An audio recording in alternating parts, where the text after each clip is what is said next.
For a time, we tried to contact him by radio, but no response.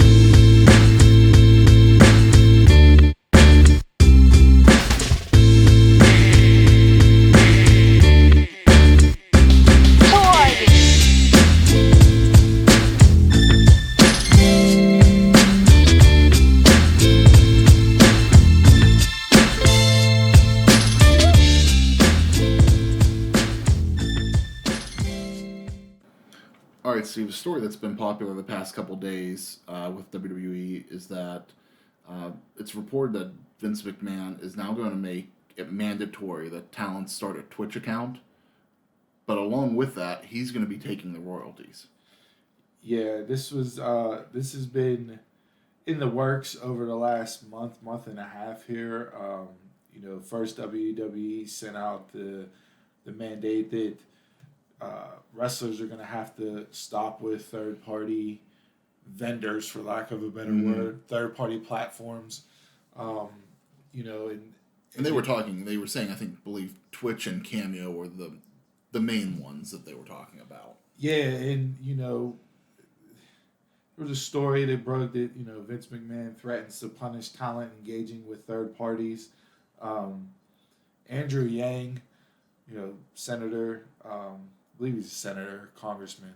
Yeah. Former presidential nominee. Yeah, he's been on the forefront of looking into this situation because it does go into, labor disputes with the wrestlers being independent contractors.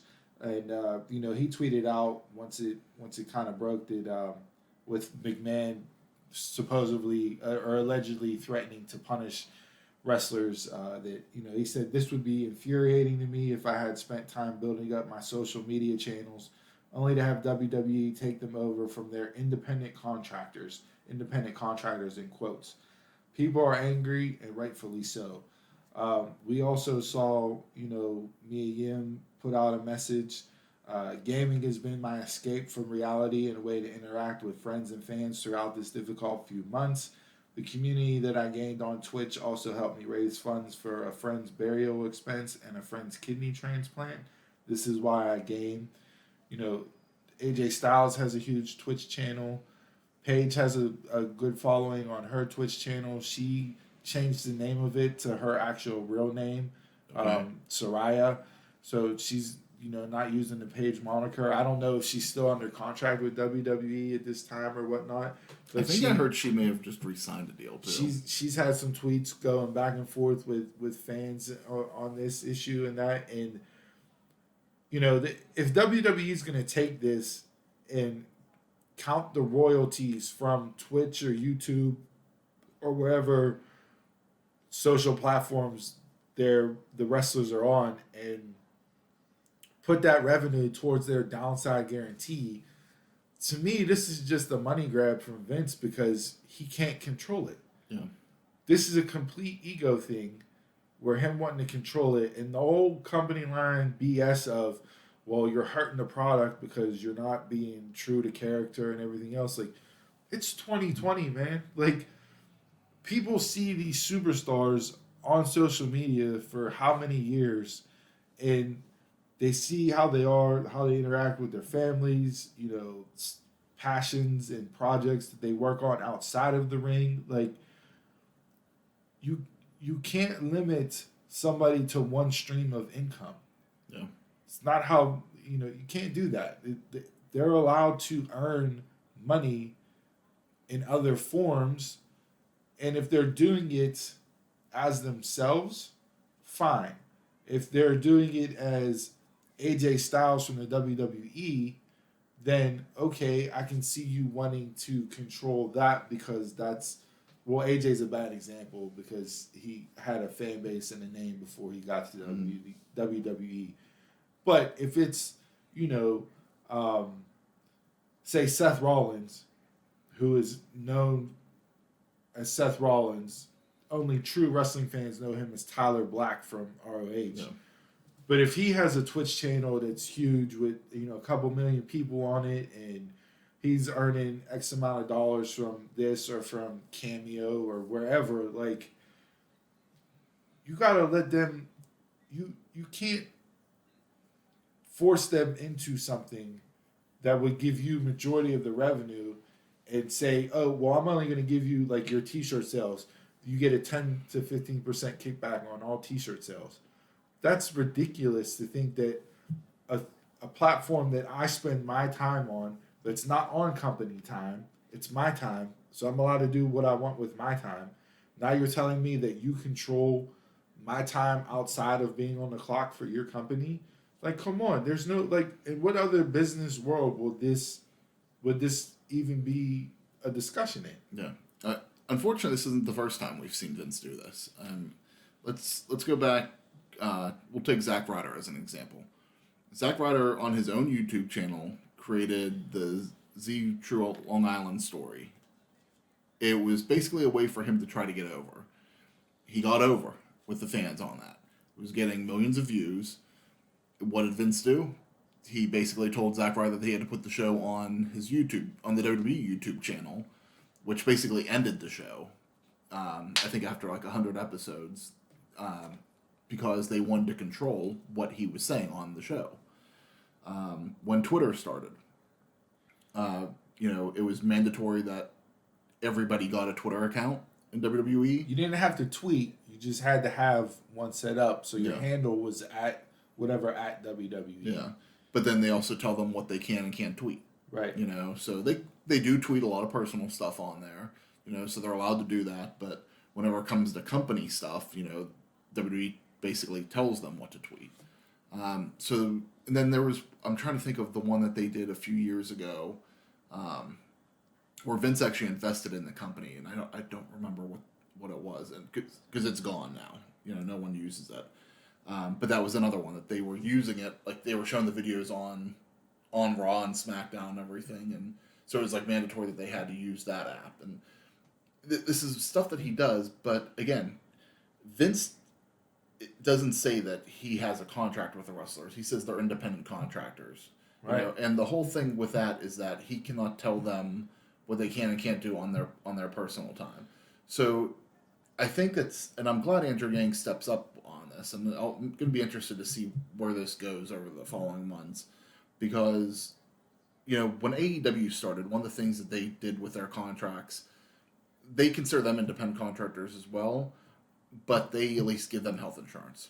That was one of the things that they felt that needed to be a game changer. Not only that, but they're not forcing people into a social media third-party platform box where you can't do this and you can't do that. They allow them to have their freedom on what they do with that. This is gonna hurt if this goes through, and he really continues to push this through. And a month from now, we start seeing this turn over. When contracts come up, not only did you lay a bunch of people off during the pandemic, not only are you contracts that you're reoffering, you're lowballing people on because you're saying you lost revenue due to the pandemic. Not only are you now forcing people to turn over their own social media platforms for you to control to gain revenue off of, and then just put a percentage on. This is going to cause problems, and you're going to see a lot of people not re-up with WWE, and they're going to go to other promotions like AEW, like Impact, like New Japan, that get it and allow people ways to earn money outside of just wrestling. Wrestling's not going to be around forever. Everybody has so many bumps on the bump card, and then your time's done. Yeah. So you got to be able to earn money in other ways. Social media for these people are other ways that they can earn money. You have to get with the times and let them earn other revenue streams. You just have to. It's ridiculous that you're trying to do this in the first place.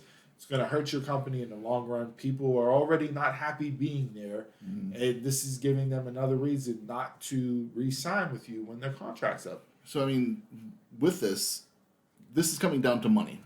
Plain and simple, this is a money issue.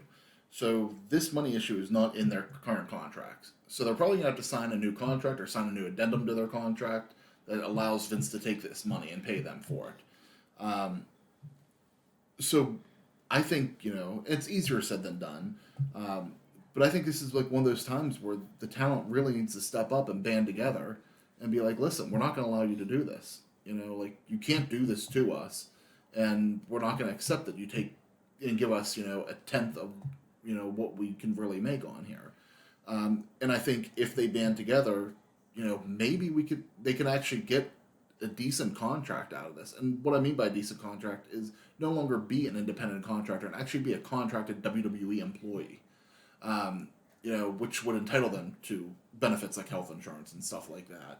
And, you know, I think this is a whole legal issue that just really needs to be reworked, and someone needs to come out of this, whether it be, and it's not going to come out in the next month. No, this is this is definitely just the tip of the iceberg, and like you said, there is going to be a lot of legal work that goes into this if the wrestlers decide that they want to make a stand and go out on that ledge and fight the fight to keep their stuff on their own third-party platforms. And, you know, there's going to be points made on both sides, and, you know, WWE is going to say, well, you only have this popularity because you're a WWE wrestler, superstar, sports entertainer. But as we know, like, the gaming world doesn't necessarily watch wrestling. True. So a lot of these people and fan bases that they have built up on Twitch are not wrestling fans. So they don't know them as their wrestling character. They know them from the streams and the interactions and the way that they play certain games. And that's why they follow them. They don't follow them because they're wrestlers. I think you're hardcore gamers that are following them because they're hardcore gamers. But then you're getting some WWE gaming fans that watch it too, you know, just because of that. I don't watch them usually on Twitch because, you know, there's a lot of the games that they play I don't play. So, you know, we'll see where it goes. Like we said, it's just the tip of the iceberg. It was something that we thought was important enough to break off into a special bell to bell segment for you guys this week. Some interesting conversation around it, and we'll see where it goes from there. So we'll continue to keep our eyes on it and follow up and give updates as they continue to come out during this situation and see where it goes. So thanks for tuning in for this special edition of Bell to Bell.